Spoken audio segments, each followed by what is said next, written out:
Karen gave me a fake $500 fine. So I called. It was a peaceful Sunday morning when I found an envelope taped to my front door, in bright red marker with the word urgent scrawled across it. Inside was a typed letter stamped with a fake-looking HOA logo, claiming I owed a $500 fine for unauthorized lawn decorations and unapproved exterior lighting. I was confused, annoyed, and honestly a little amused.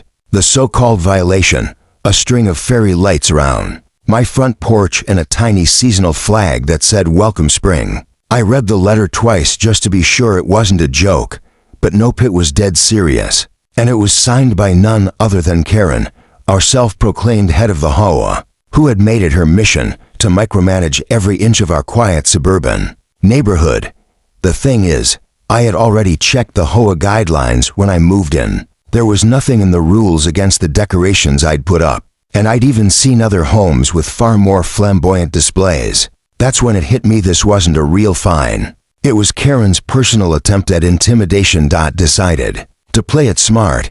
Instead of arguing with her, I took the letter straight to the police station and filed a report. The officer on duty read it and immediately raised an eyebrow. "This isn't an official HOA fine," he said. "She's impersonating an authority figure, which could be a criminal offense." We made a copy of the letter, and I gave a full statement.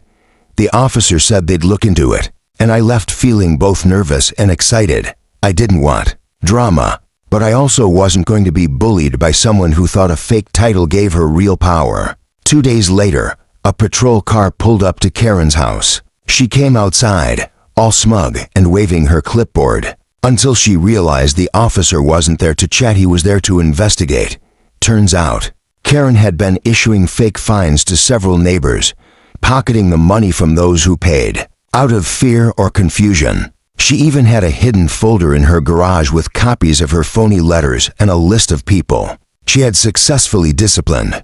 The police issued her a formal warning and told her that if she ever impersonated HOA authority again, she'd be charged with fraud. The real HOA board, which had no idea Karen had been acting on their behalf, held an emergency meeting and immediately removed her from her position. She tried to defend herself by saying she was just trying to keep the neighborhood classy, but no one was buying it.